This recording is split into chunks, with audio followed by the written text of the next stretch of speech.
Hello everyone, this week we're down at the River Exe in Devon, and as you can see I've set up my little field easel on the banks of the river, and I'm just sat on the grass, and I thought I'd try and capture the view that you can see here as quickly as possible in kind of an impressionistic style. So I'm using a 1/2 inch flat brush, and a 1/2 inch is a pretty good size for the size of art board that I'm working on. This is an A3 board, and the brush is big enough to cover quite a lot of area quickly, but small enough to do some detailed work when necessary. And when I'm working outside, I find that the fewer times I have to change brush, generally speaking, the easier it is.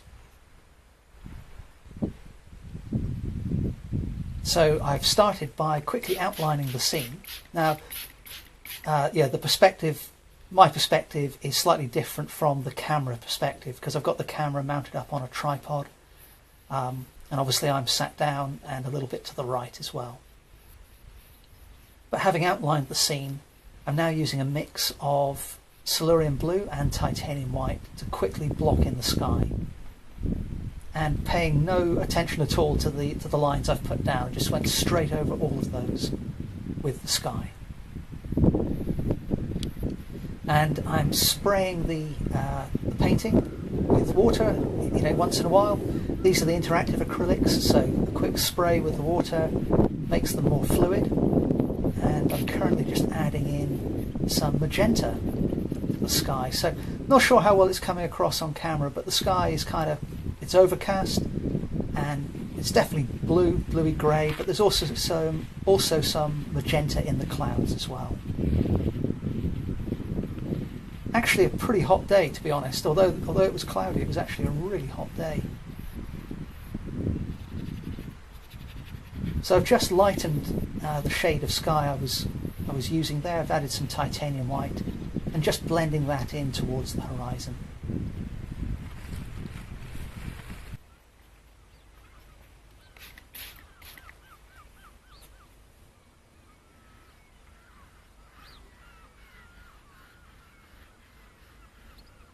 Now for the distant hills that you can see on the right, I'm trying to keep things, really simple. Oh, and I should say that although, the painting itself may seem a little out of focus at the beginning of the video, I don't think it is actually. It's just that because my mark making is quite blurred in the initial stages, it kind of seems that way. But as things move on, you'll see things, become a lot clearer. And as usual, I'll give you a close-up of the high-resolution photograph of the finished painting towards the end of the video. But if you look at the distant hills, they've got trees on top, and then just below those trees, before you hit the closer row of trees, there's a fairly pale yellow ochre field, maybe a light brown. So that's what I've blocked in initially.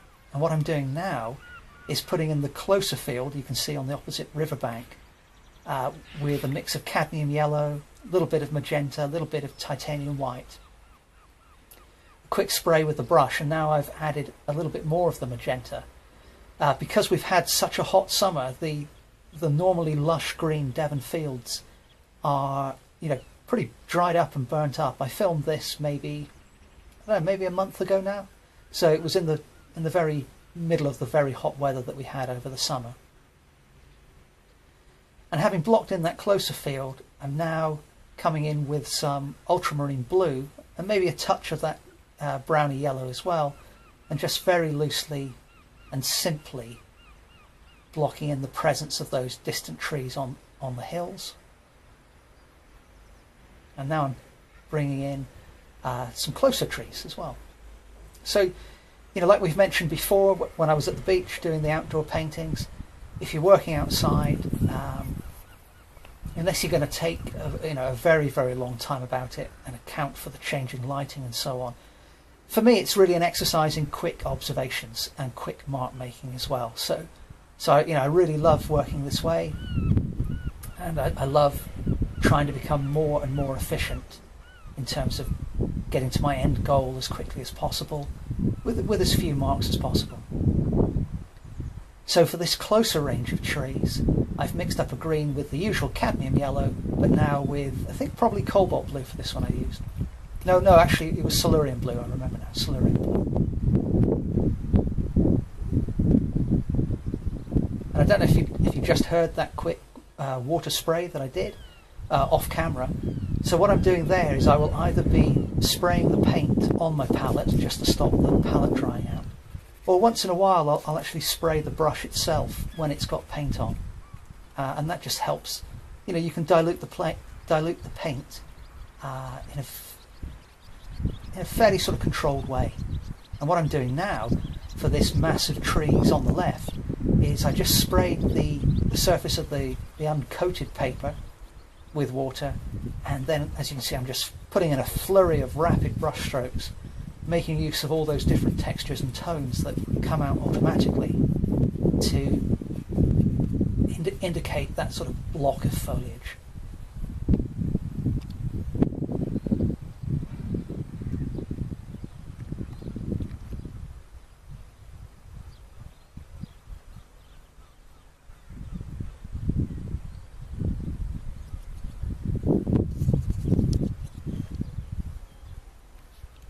So a river scene is a really good scene to work on if you want to do some outdoor painting, because it's got a mix of everything. You've got sky, you've got hills, fields, trees, you've got the reflections in the water.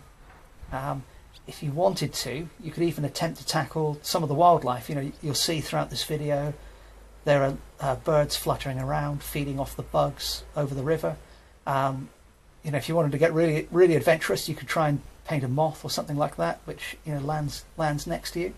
I haven't attempted any of that this time. If you remember the other week, I did paint a seagull down at the beach, which interrupted my seascape. So that was good fun. And just recently, I've actually taken to doing some quick watercolour sketches of my pet cat from life. And I hope to include those in a future video, but it's kind of an exercise in experiments and experimentation and patience, because sometimes he's more conducive to sitting still than others, so I have to work pretty quickly, and as I say, I'll hopefully show you that in a few weeks' time. So for this closer green, I've now mixed up some cobalt blue and cadmium yellow, and you can see I'm varying the textures that I'm putting down on the paper.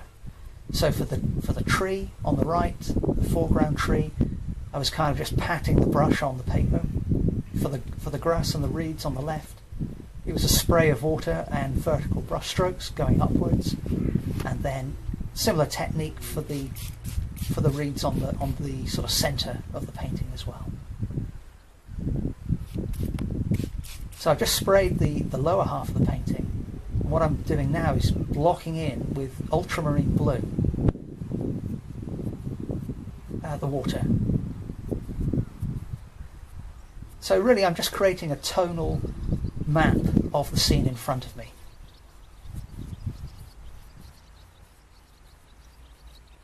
Generally speaking, what I'll do is I'll use Silurian blue for the very distant stuff, cobalt blue for the midground, and then ultramarine blue for the darker shadows and things like that. That isn't a hard and fast rule. I will use what I feel will work best for the scene and or the painting. And in fact, you can actually see what I'm doing now is using that same ultramarine blue, but with a mix of the cad yellow, and again keeping the paint quite not watery, but not thick. So it's that kind of middle ground. So you get this nice variation in texture. When you put the paint down, you get some areas where the paint is very thick and completely opaque, and then you get some sort of some thinner layers where you get this wonderful variation in translucency. And I actually use that technique when I paint animals as well.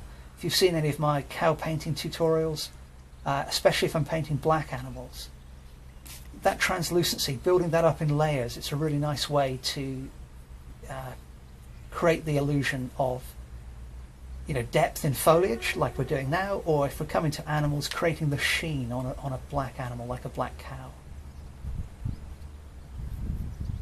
And then while I've got that colour on the brush, I'm transferring some of that to that foreground tree to indicate some of the shaded areas within the leaves there.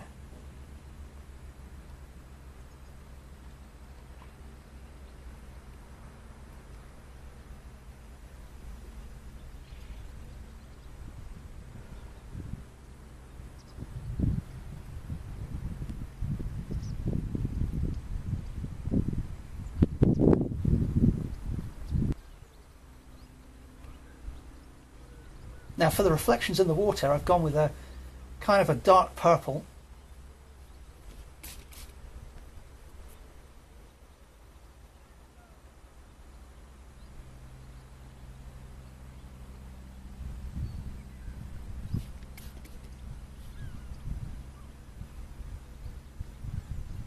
And then coming in with an even darker version of that colour.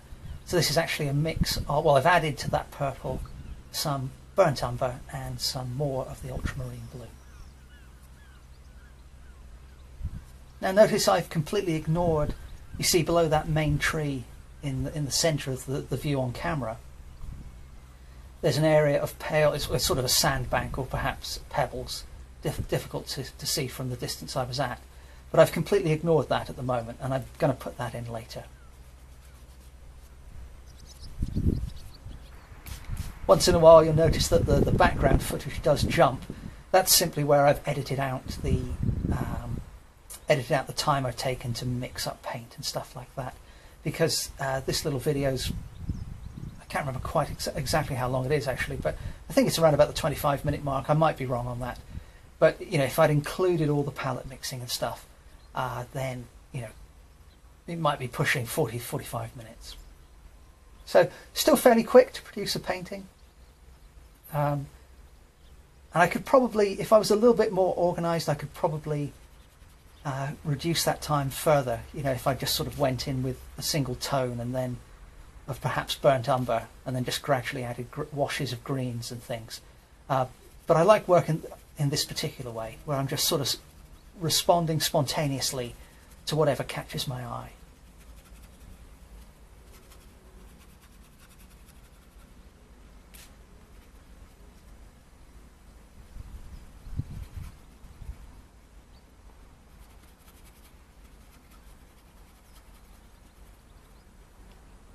So I've softened many of the textural marks I made in that mass of trees on the left, and I'm doing something similar with the main tree on the right there.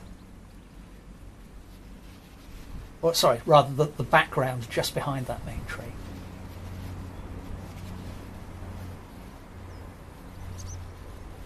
Now with my animal paintings, one of the things that I like to do is experiment with all the different colours you can get in the highlights. So for example, on the fleece of a sheep, if it's a white sheep, I might include oranges and purples and yellows and things. And that's actually something I also enjoy doing when I'm painting trees. So what I'm doing at the moment for this main tree is popping in some highlights. Oh, sorry, not the main tree. I made the same mistake again. Just made that mistake. Stop doing that, Mike. So for the tree behind this main tree, I'm putting in some highlights now. So I'm using cobalt blue mixed with white, because although there isn't pure blue in the leaves, you do get some bluish reflections off the leaves where the foliage just catches the light. So I really enjoy just exaggerating that a bit, really drawing out all the colour in the landscape, even if at a glance it's just a range of greens.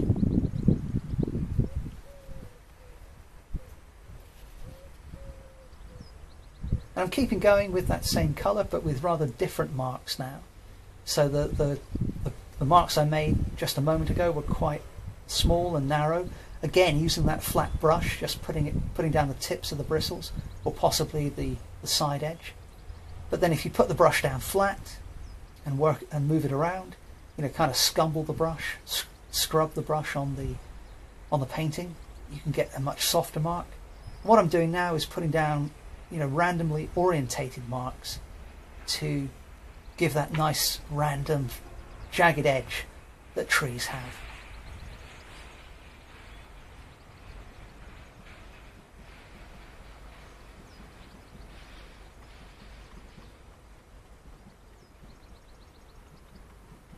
Keeping going with that technique with the main tree on the distant bank.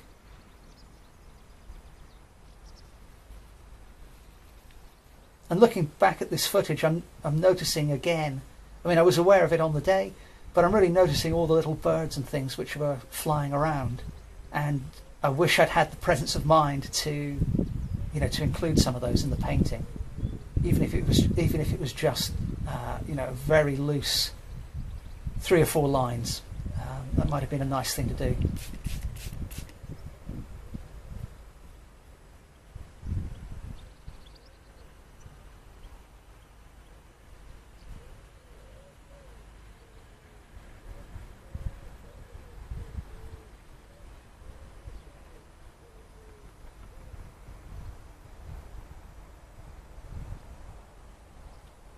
So for this orangey, these little bursts of orangey brown that you've got in that distant bank of trees and bushes, I've kind of created my own version of yellow ochre. And I do that by taking cadmium yellow, mixing it with titanium white, and then maybe in a sort of 2-to-1 ratio, so 2 parts of the yellow, 1 part white. And then I'll gradually add a little bit of cadmium red, and that gives a nice orangey mix. And then added to that, I'll add just the slightest touch of cerulean blue, and that just takes away some of the brightness of the orange and makes it more of a yellow ochre colour. I mean, of course, you can buy yellow ochre from the tubes. Of course, as you know, you can buy a myriad of different coloured paints these days, which is amazing, and I definitely make use of those. But when I go painting outside, I try to limit the amount of stuff I've got to carry.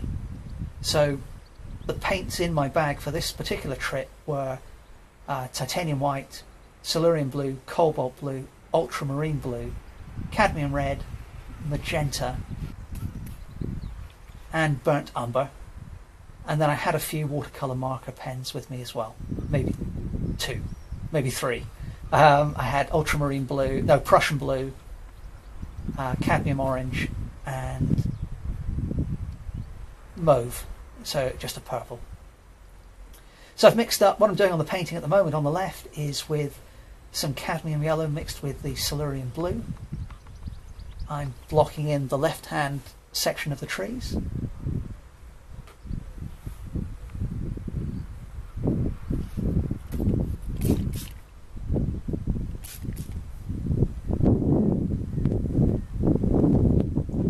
And what I'm attempting to do now, I actually ended up removing this bit from the finished painting. In other words, when I frame it, I don't include this far left-hand edge. But there's actually a weeping willow on the left there.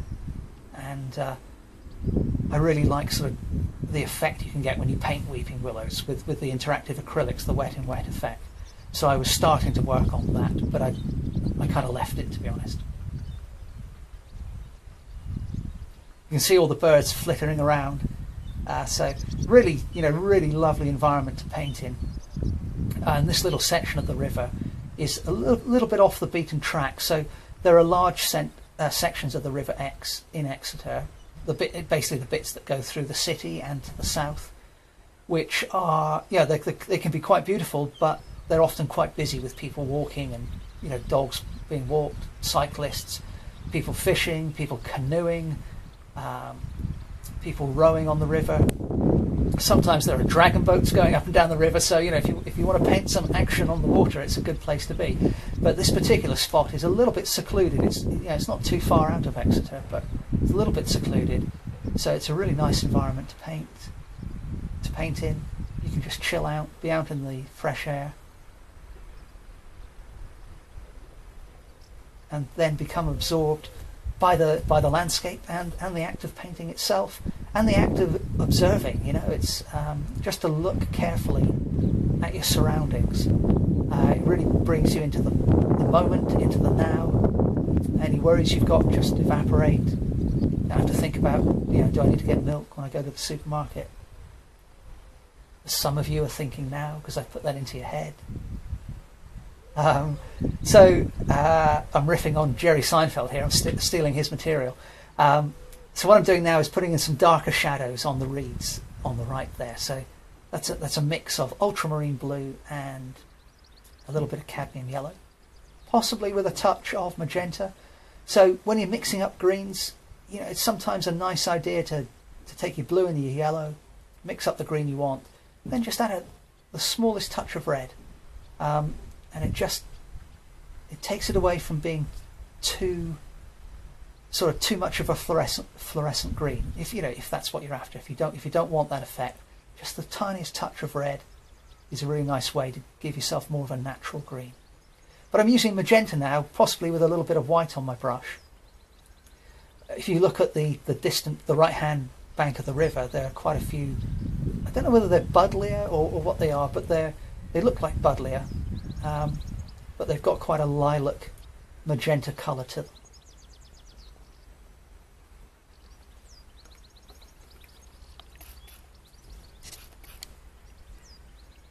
Now it's time to tackle that sandbank. So I've stayed with the magenta that I already had on my brush, but I've added more titanium white. And a little bit, I've added even more now, look, because I decided that first mix wasn't light enough. And I've probably added a little bit of the cadmium yellow as well.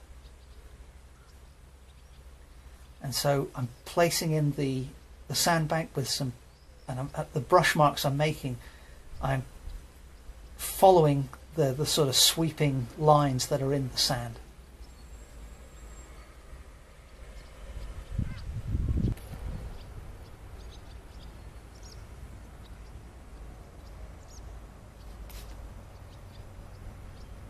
And now coming in with some even darker parts of the reflections in the water.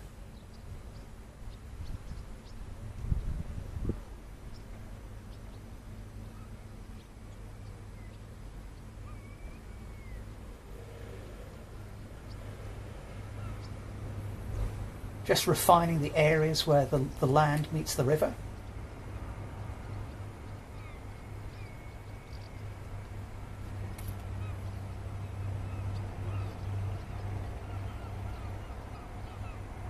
And check out all the birds again feeding just over the water there. Yeah, I really am regretting not putting a few of those in. Just a few of them dancing around just above the river.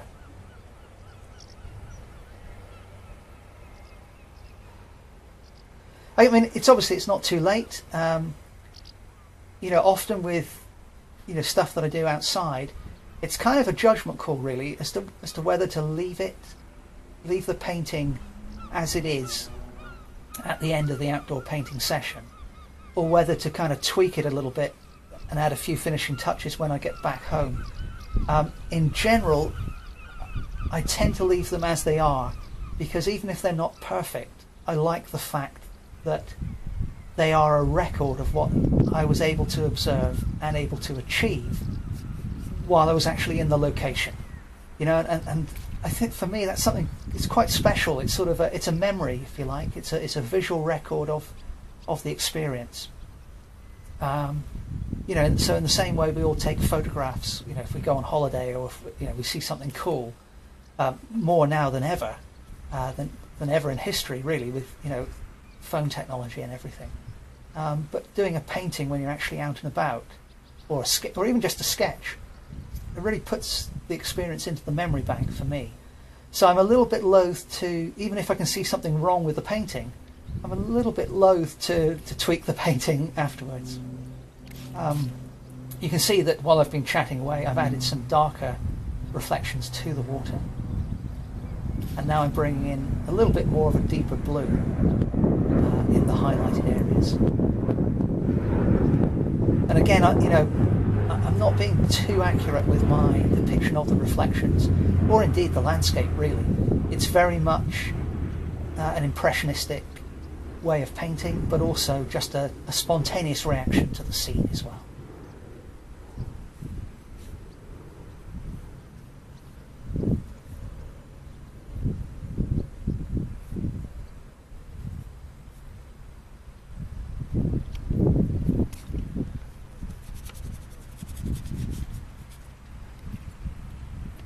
So we're getting fairly close to the end on this one. Just with some ultramarine blue, enhancing some of the shadows in the background there. And I think one of the things I need to work on in my painting is I need to trust more some of the earlier marks that I make, because when I watch some of these videos back, I sometimes think, oh, you know, I wish I'd left the painting there, and not. I was at an art demo the other month, chatting to somebody at Exeter Art Society actually, and it was the half-time break, and we were just chatting about, you know, how do you know when a painting's finished, and she said to me, she goes, you know, we never know when to stop, and I think that's so true. You know, it's in an ideal world, I think I would paint for no more than 10 minutes at a time, and then put that painting away for a month, and then come back and do another 10 minutes, put it away for another month, and then do another 10 minutes maybe, if needed. Actually, perhaps that would be cool for a little video experiment. Actually, I might start doing that. But when you're painting outside, of course, if I was to just paint for 10 minutes and then go away for a month, things would have changed rather dramatically.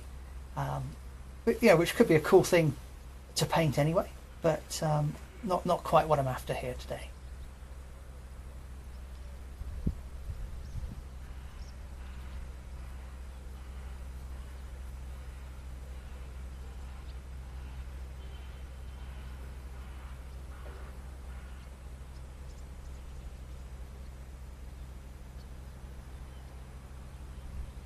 So having placed those deeper shadows within the foliage, I'm now just adding some even darker areas to the corresponding reflections.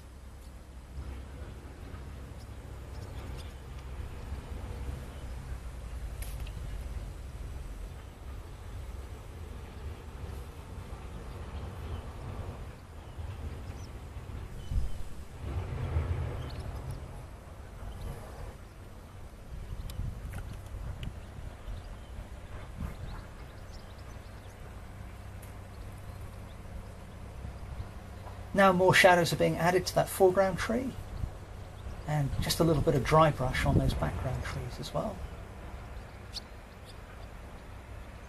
And coming in with some brighter orange highlights for that bush you can see at the river's edge just before the river goes round the bend there.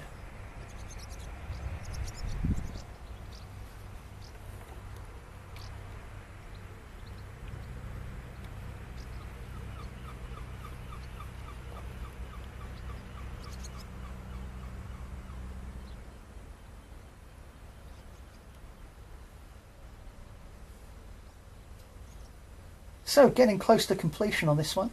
I just added a few more highlights, some you know, more of a yellowy orange being added now to this bush.